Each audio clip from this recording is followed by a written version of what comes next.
We have this women's clinic coming up Sunday, the 5th. Done it before, and it's always been a home run because it's another group that you connect with and become embedded in the program. And let me say this, these mothers and grandmothers end up adopting these players. And I don't mean having them over the house. I'm saying that's who they root for. And it's all different people. We already have what we thought we'd have, and we only put it out for a couple of days, and it's at a number already that I was like, wow. So I kind of feel that it'll take off, and it's going to be one of those things people look forward to.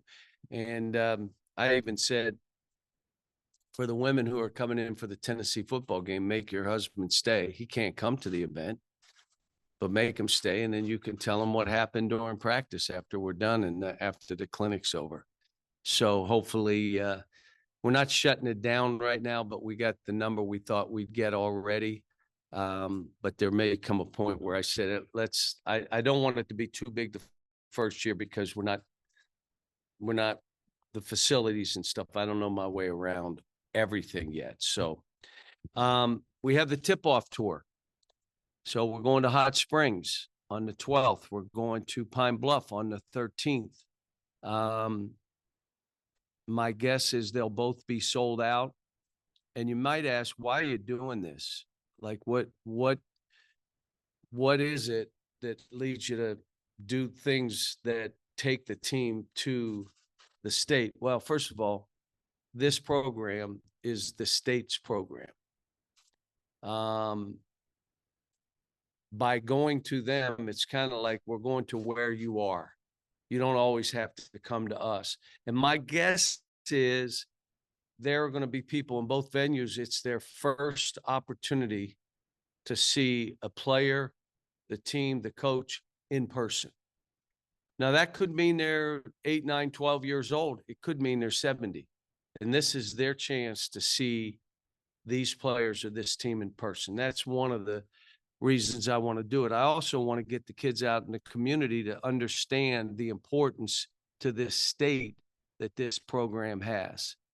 We're going to do things that I like to do in all these kind of events. We're going to do a Samaritan's Feet event, and we're going to give away 3,000 pair of tennis shoes in both places. There'll be 3,000 that we'll give away.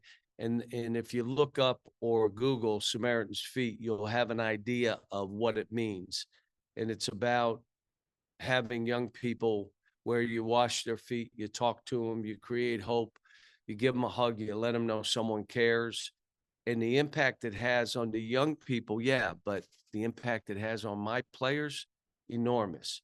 And if you've ever been in one of those events, you would know. So we're going to do those before we do anything on the basketball court in both Hot Springs and Pine Bluff.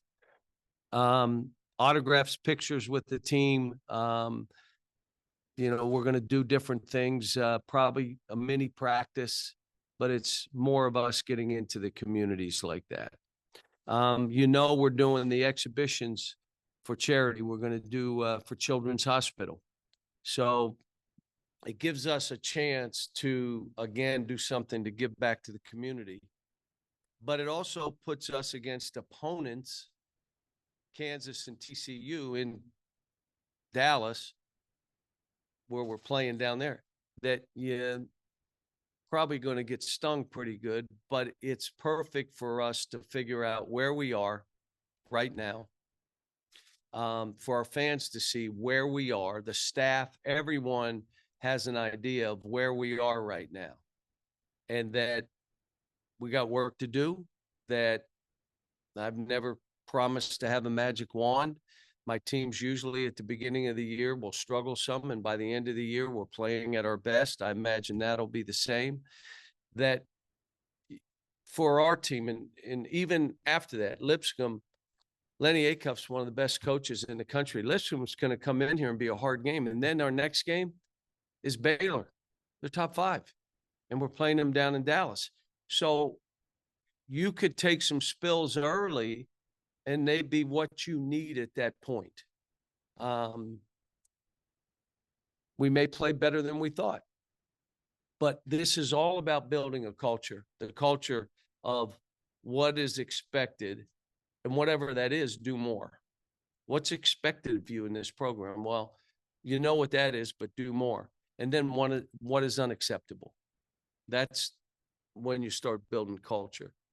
And part of that culture is learning what not to do to lose. You want to lose a ball game, do these things, and you're losing. And so it's both that and here's what it takes to win. So I'm excited that we're starting, that we're getting underway, that we're piecing a team together, that we've begun to build the culture, but there's always the ups and downs. It normally takes my programs 2 or 3 years to really get stuff established the way you want it. You try to win as many as you can. You try to see what level each team is. But I've had to do it with new teams every year, wherever I've been. But I'm not the guy, we're going to do this, and that isn't who I am. I'm a grinder. I get a team. We develop conditioning, defense, team play, doing it together, being sustained, that effort. And that's what I'm looking forward to doing with this group. Got a great group. They're listening. They're responsive. If anybody's been in our practice, they'll say, wow, they really listen. So then you come back to your staff and say, they're listening. I hope we're telling them the right things because they are listening. So it's been a good group so far. Questions? John, I remember when we talked, I guess it was the end of July, you talked about stress and individual work at that point.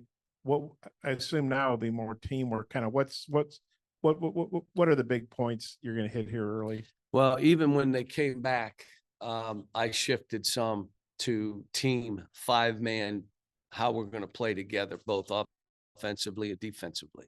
The summer was total development of players, and we really didn't do much of that team stuff. So now, first of all, when you talk defense, you're not only individually, you're talking team. And then team play is, how do we make each other better? Some of that is, how do we play for this team to be at its best? We're going to play fast. We're going to be unselfish. But how do you get into playing fast? Who takes it out of bounds with this group? I've done different things. I've had the 5 take it out. I've had the 4 take it out. I've had the 3 take it out, different places because of those teams. We're still working that through. And the answer will probably be given to us by the players. They'll do things that will say, this is the best way for this team to play. But you're right. And, you say, you don't have the team stuff locked down yet and you're going to play Kansas. Yeah, you're going to get hit in the mouth, but you're hoping they swing. You're hoping they, will learn from that experience. Want to win every game I coach. But when you're building and you're doing this, you got to throw them into the fire and see where they are right now. And then we'll all know, here's where we are as we start this process. Question about Kenny Payne too, if that's okay. Got talked to him the other day. Really enjoyed it. You guys had great success together at Kentucky. Things didn't go well at Louisville. I know he had other options going back to the NBA. Why was it important to you to bring him back, and what does he bring to the table being back on your staff? Well, Kenny and I really worked together well, but I've done that with other staff members too. But I looked at Kenny and I said, what I want you to remember, you're Kenny. I used an adjective, Payne. Don't you forget that. And I want you to come here and be that same guy. I want you to be who you are. I want you to challenge the kids. I want you to be involved in what we're doing, talking to me offensively and defensively. And it gives me an experienced guy that I already know how we work together. So when you ask what was the importance, if I had to walk in with a whole new staff, you ready? A whole new team. You ready? And no schedule. At least I got the staff. We know each other. We know what we want to do. And then I bring in Kenny, who we've been together. So, yeah, it was important. for me, and I think important for the kids. I want guys on this staff that add value to young people. They don't need to tell me what I want to hear. I've done this enough. Do you add value? Do you help them get better? Do you tell them the truth? Are you trying to just be their friend? Will you keep it?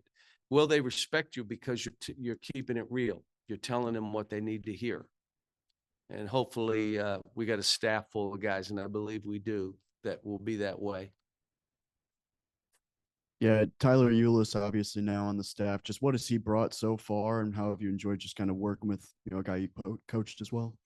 Well, let me say this. The first time I saw him play, first thing I said was, he's too small.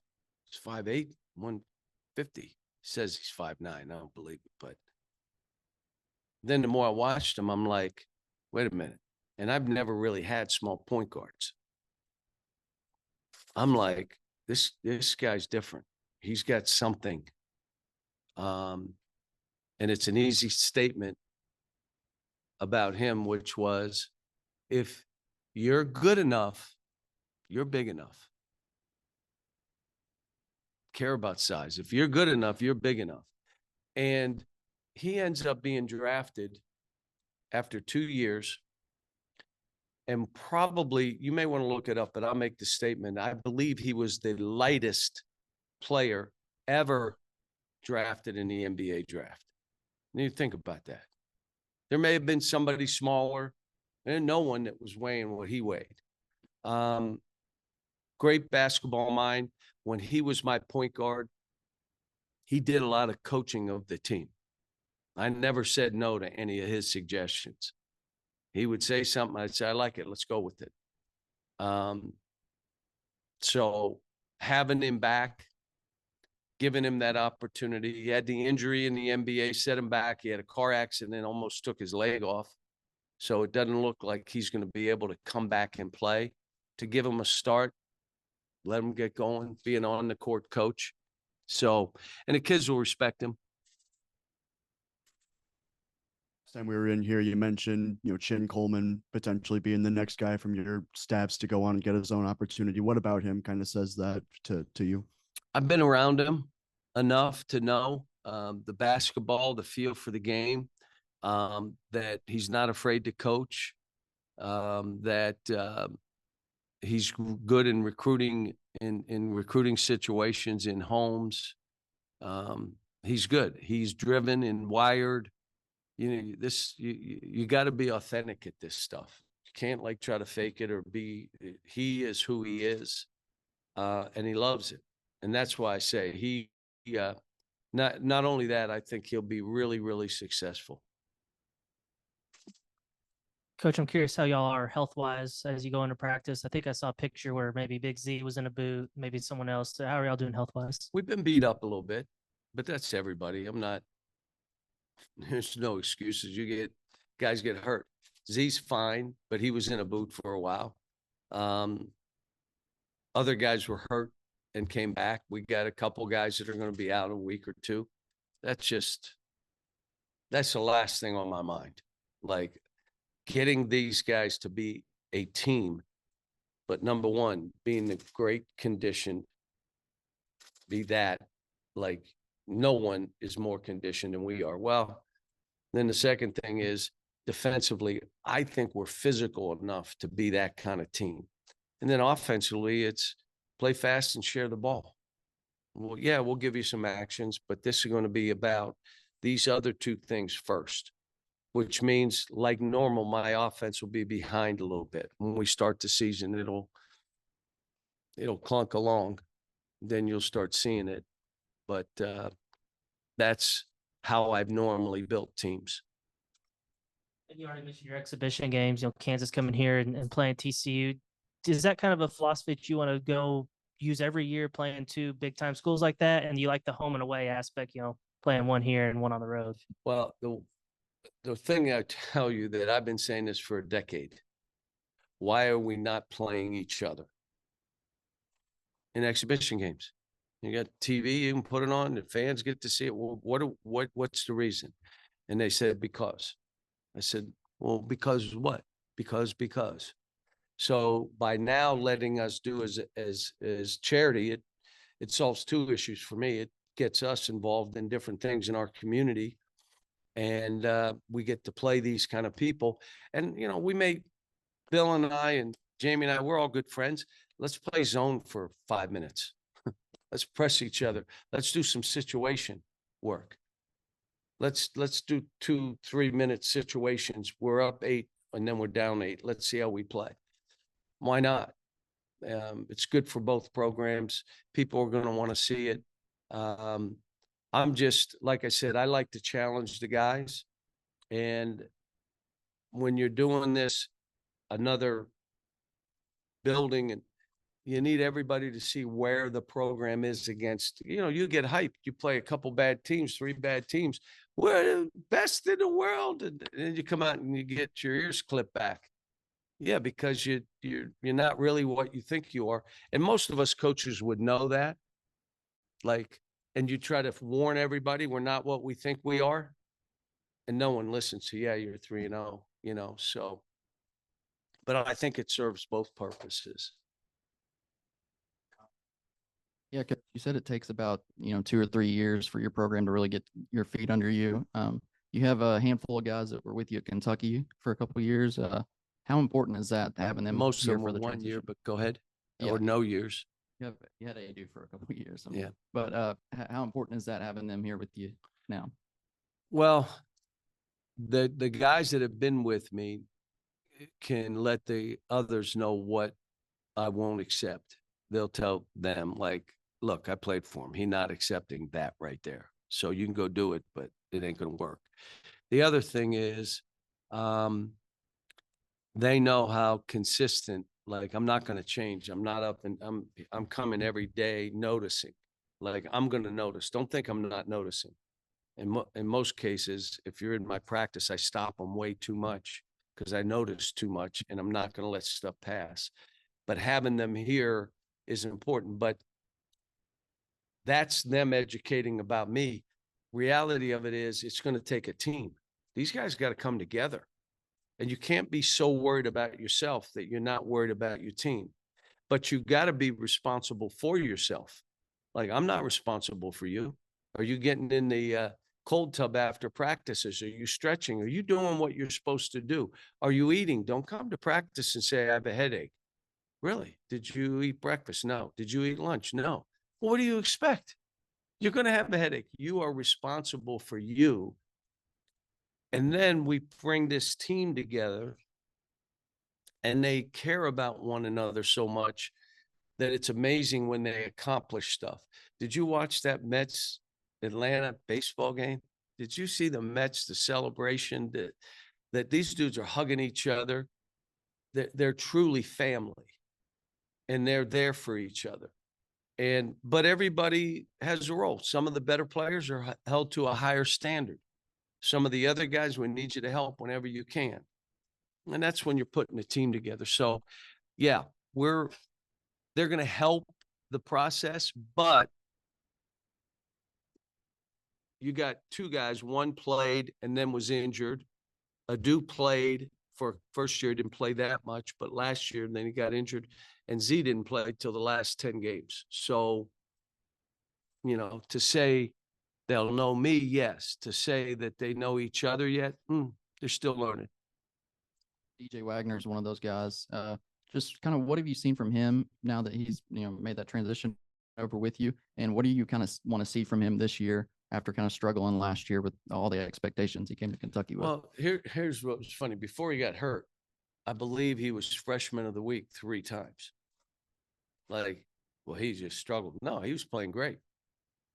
And then he got hurt and he never really bounced back from that. He had a couple things, but he didn't. I think he's healthy. I think he's more athletic than he was. The kid lives in the gym. He knows how to read his body now. When I need to step back, when I need to, or when I can be uncomfortable and it's good for me. But I'm expecting a lot from him. I mean, you want his leadership. If you walk in my gym, the voice you hear is his. That's the voice you hear, which means he's into his team. And now I want him to play, do what you do. Fail fast. There's some stuff that you did in high school that you can't do in the SEC. Fail fast, learn, try it. And then you, after the third time, I'm looking, do you understand it doesn't work now? So, but I want him to go be who he is. Unbelievably coachable player. Maybe one of the best I've ever had. If you tell him something, he does it that moment, right then. And then I blow the whistle and say, do you guys understand? I just told him and look what he did. He does it. Well, the rest of you catch up to this. Just know whatever we're doing is trying to help you as a player and help the team. You've had no short of success with freshmen laden rosters, but a little older squad this year in a new era of college basketball. I'm just curious, have you seen any tangible differences, summer workouts with maybe an older team than you normally had? We're approaching it the same way, but you're right. Right now, I knew you have trouble when the kids were playing against the team and the guy's waving to his two kids in the stands. You're saying, this got a little old now. What are we doing here? So to say you're going to do it with 18 and 19-year-olds against 24 and 25-year-olds, you got to make that adjustment. We have 3 freshmen on the team, really 4, but those 3, and we have some older players. Let's see. Now, I want to have a roster of 8 or 9, 10 guys. We all know 10, 11, 12 will have an opportunity to play. Yeah, you have injuries. Maybe they play better. Maybe they are better than I even thought. Yeah. But the reality of it is you have a group. If that doesn't work, I'll change that. So, but the whole thing has changed. So we got to look at this and say, all right, it's different. How do we become first at this environment? How are we first? And I'm saying it still comes down to, 1, you want to win at the highest level, but 2, you better develop young people. If you're developing them to run your plays, they never seem to get drafted. Now, you may say, well, it's more important that they run the plays and we try to win than they become pros. Well, if you do this and they're getting better and better and they become pro prospects, your team's got an upside. It's way better. How you play, we're going to play a certain way. I'm telling you, every year I coach, I don't know. I still don't know who I'm going to take it out with right now. How could you? Don't you have a system that says this guy? I got new players every year. So I do want him to be older. Do I want him to be 25? I guess that would be okay. When I had Reed, when Travis, when he came from Stanford. He was older, like the oldest player I coached for a while. We talk politics, we talk stuff. I said, yeah, this is kind of fun. I can talk to somebody that's like a little bit older than 18 and, who's president? I don't know who is president, whatever it is. And so, yeah, I wouldn't mind it, but I'm going to be honest, folks. I go out and recruit and I see these young kids and I see the environments and the opportunities they have. And I ask their why, and it's to take care of families. I'm telling you, I want to help 25 to 30 more families before I'm done. That's what I want to do. Now, my guess is winning will follow that too. It always has. And so it's about development. And what I want from the guys that transferred in, wherever they were on that board, a year with us, they've elevated themselves. Now, does that mean they get drafted? Maybe. Or does that mean they go to Europe and have long careers? Possibly. But they're working toward their dreams too. Then the trick is, how do I get guys that are all driven and wired and are high achievers to do this together? Really sacrifice more than anybody else your team does. They give up something to the team. And that's the challenge of what we do. Curious, the season's almost here personally, like has it hit you yet that, you know, this is such a new environment after, you know, all the new roster, new schedule and everything? I mean, is there a level of added excitement maybe for you personally in a new place like this just a month away? Yeah, there is. I mean, I'm excited about us getting going, but I got to tell you that like everywhere I go, people are, Coach, you know, can't believe it. We're so happy. Yeah. And I just don't know when we lose a game or two where that will go. But I can tell you that as excited as people are that I'm here, I'm excited to be here. And this is an honor. Like I've gotten together with Coach Richardson. Coach Sutton, you guys know the relationship I have with him, and his son was here. His grandson's in the as a manager for us. But you know, to be in a program where they coach, they're talking 2 Hall of Famers, to be able to be here. And I say this to all of you, and I'm doing this and saying this in a positive way. I'm in a seat that I can use the term, I'm like the rented in the seat. And so what I do with the seat, I think it's important that I get involved in the community. I think it's important that I take the team out and let people see it. I'm approachable, but my players are also approachable. I think that's really important. And if you don't, you cheat the position. So this position, there will be someone else in this position at some point, hopefully after I help 25 or 30 more families. Then their job will be, don't cheat the position. Don't just go watch basketball tape. Don't just be about the plays you're running. Be deeper than that. And that's how I've approached every job that I've had. So, Coach, sorry for the general question I'm about to ask, but you've been around a lot. You've seen a lot. I'm just curious, in the 6 months you've been here, has there been something that's surprised you? there was some sort of, I was up on the square next to Chin and Cheers, and I was sitting on a bench, and this animal with a long tail came walking up behind me. And I'm like, what the hell is that? I didn't know what it was, but then it scurried off. But it was about that big, and the tail was like, whoop.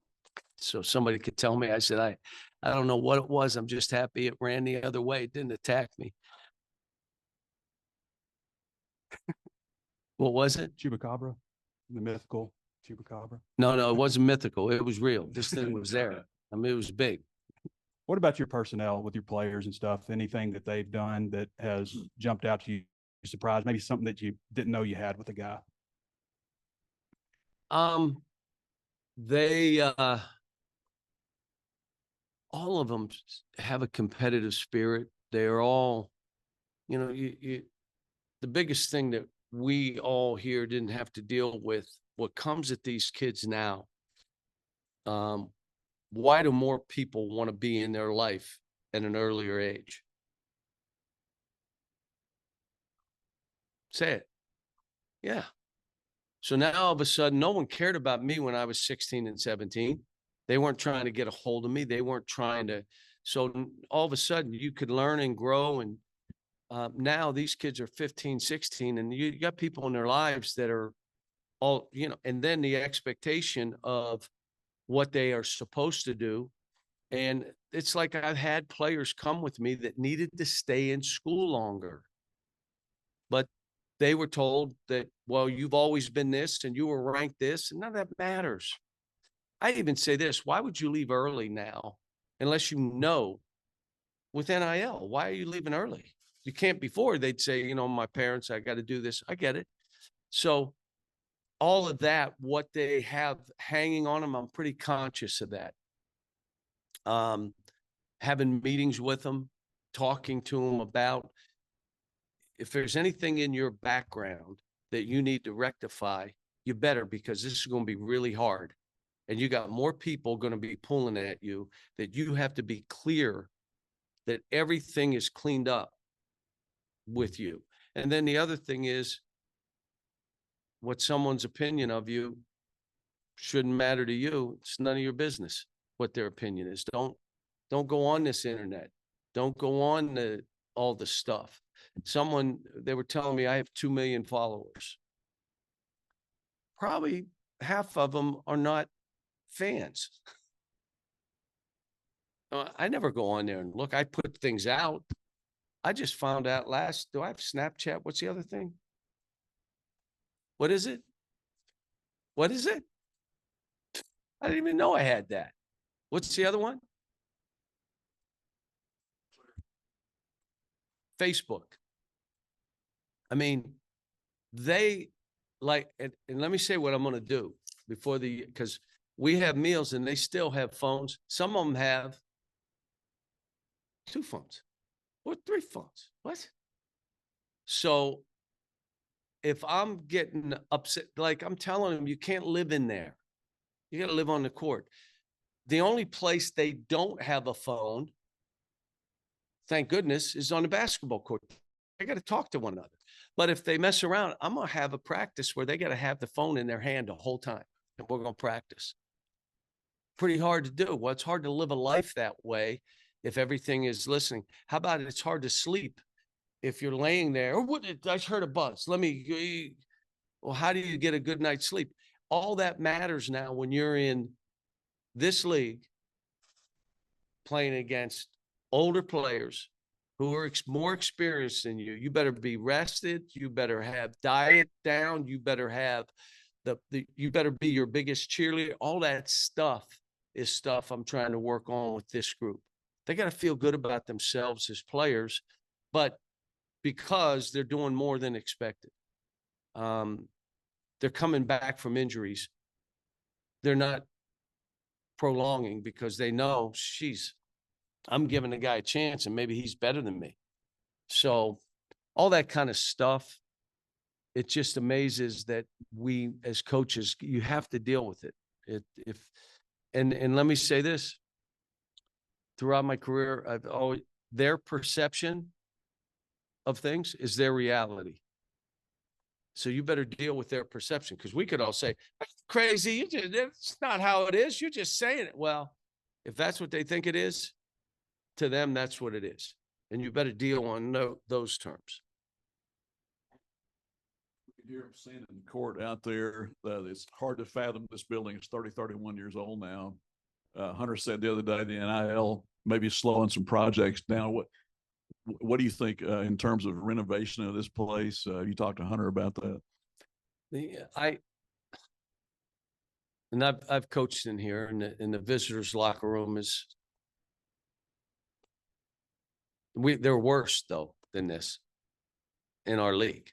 Worse. One has nail things in a board that you hang your stuff on. Here's what I say: when you're coaching, do you ever get to the concourse and go to the bathrooms? Like, all I'm doing is going from my office to walking on that court, seeing 20,000 people going crazy. I'm not in the seats that need to be replaced, so I don't know if they need to be replaced.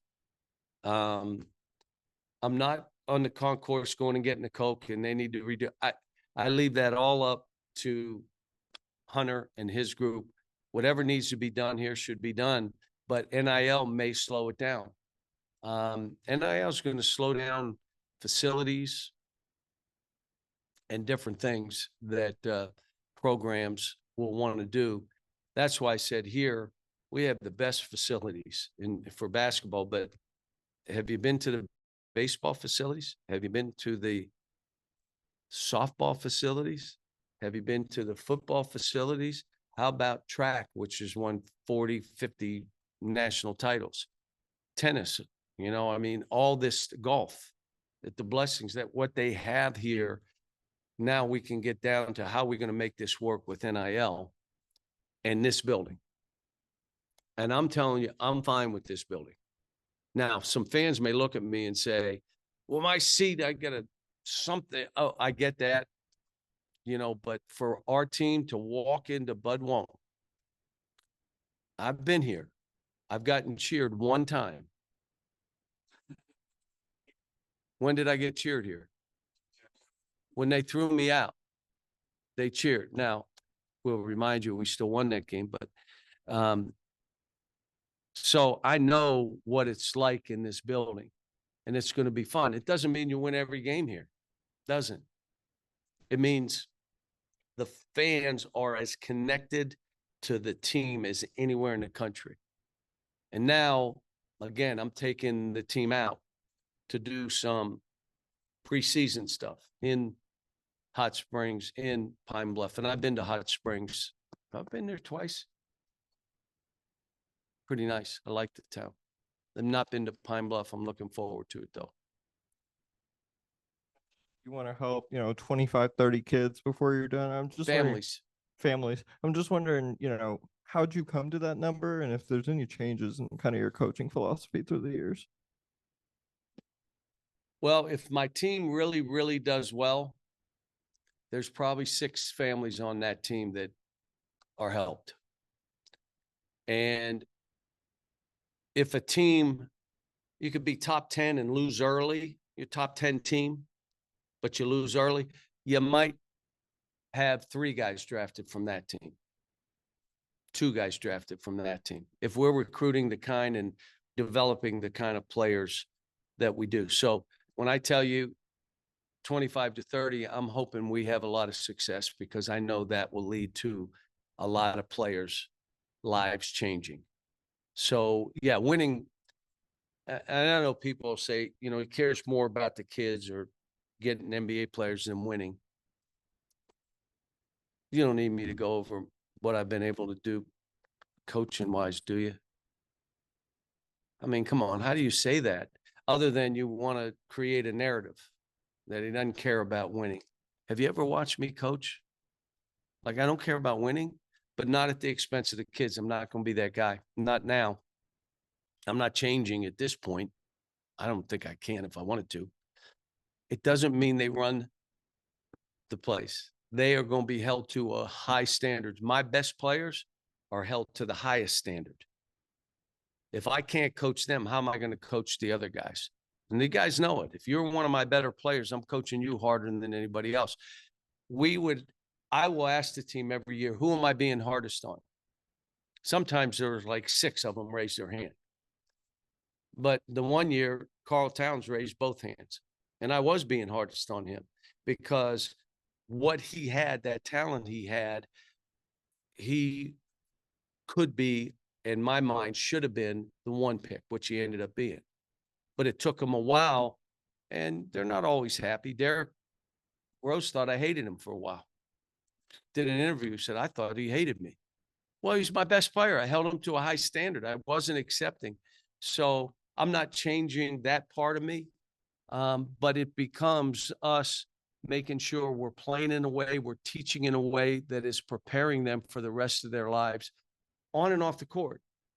I'm only telling you about things that we're doing to get them involved in community. So it's on and off. Talked about the NBA Community Assist Award. Go look at past winners and figure out how many of them were my players, that hopefully they learned with us how to give back, how to create joy. Because if you're not doing something for somebody else, and it's also as a basketball player. I talked to Jamal Murray about Jokic, and I said, he'd rather pass than score. Yeah. Because then he's happy and the guy he passes to is happy. He said, I get 2 people happy. Now, he's still an MVP with a passer mentality.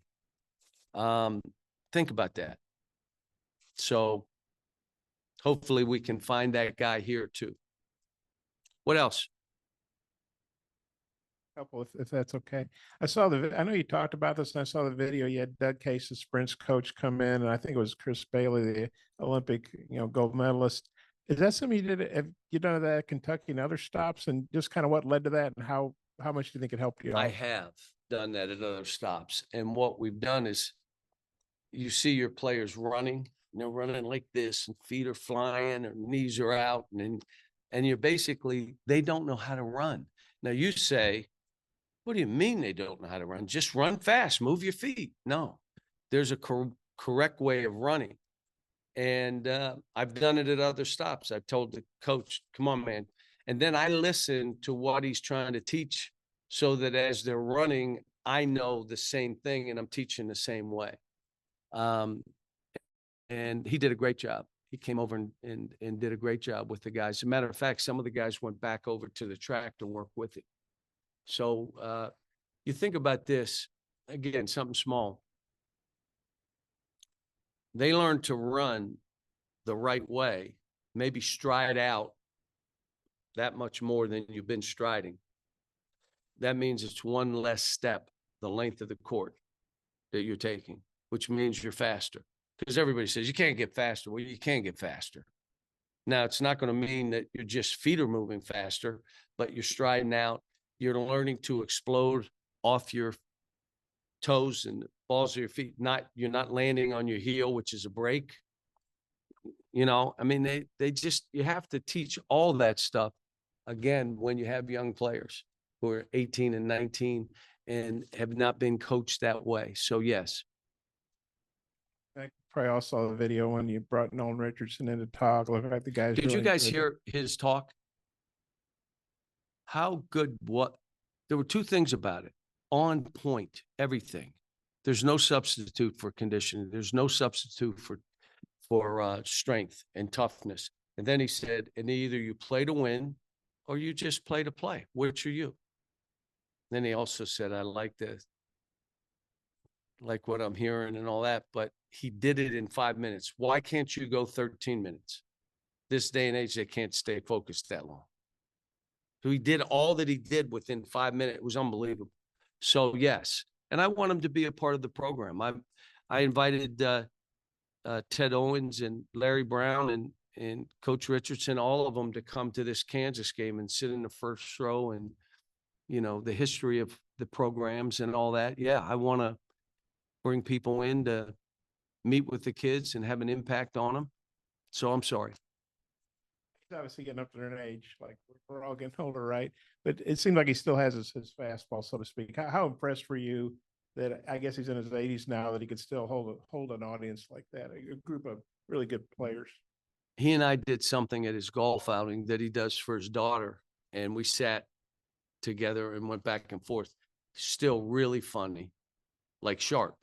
And it doesn't take him a minute to think. He has it. And I want him to feel that, just like I did with Coach Hall and Coach Bartow and Coach Lehman, you're welcome in our practice and all suggestions are appreciated. Come on in and sit down and watch. So he knows that he's welcome to our practice. And, you know, I think it's good for the players to see. And, you know, again, won a national title, could have won 2. The guard gets hurt from UCLA, and Cameron Dollar, who no one knew, goes for 27. What? If that doesn't happen, they win 2 back to back. And how hard is that? And he did it. So he's somebody we all should respect. But Big Z, where have you seen him improve from where he was when you had him in Kentucky, and then what other areas do you want him to continue working on moving forward? biggest thing is he's got to get in the best shape of his life, and that's hard, especially when you're 7'2". But you know, he's a great kid, and we just got to figure out where are we using him, how are we using him. He's skilled for that size, good passer. You know, fighting and on this team, you know, with TB, who's explosive, and we're trying to get him to be an attack player, not just a jump shooter. He's doing pretty good. And then with Jonas, you got that kid that's been in this league, was an all-conference player, physically able to do the stuff you need done. And that's going to help Z get better because that's who he's practicing against every day. I don't know if retain or hire is the right word, but I was just wondering what was the process for deciding to bring or keep Ronnie Brewer on staff? How'd that unfold? You know, when you come in, you evaluate and you figure out who needs to be here to help us and who has a feel for what I'm about and what we're going to be about in the culture. And I felt that with Ronnie. He had great support in the community. I knew his ties in the recruiting and telling him, we need to know in Texas, in Dallas, in Oklahoma City, in St. Louis, Missouri, in Memphis, in our state, who are the best young players. You know, all the contacts he has. And then I want him to make sure he ties us to all the former players. I think you saw that we brought some of the guys back and they were introduced on the football field. We just want everybody to understand that, you know, we're standing on your shoulders. This is your program as well as anybody else's. You were here. You did it together. You did it at a high level. We did the fantasy experience, and, you know, Joe Johnson and all the guys were back. It was pretty neat. And so I want Ronnie to be that connector for us. So he's done good. He's done good. And the kids respect him. They know him.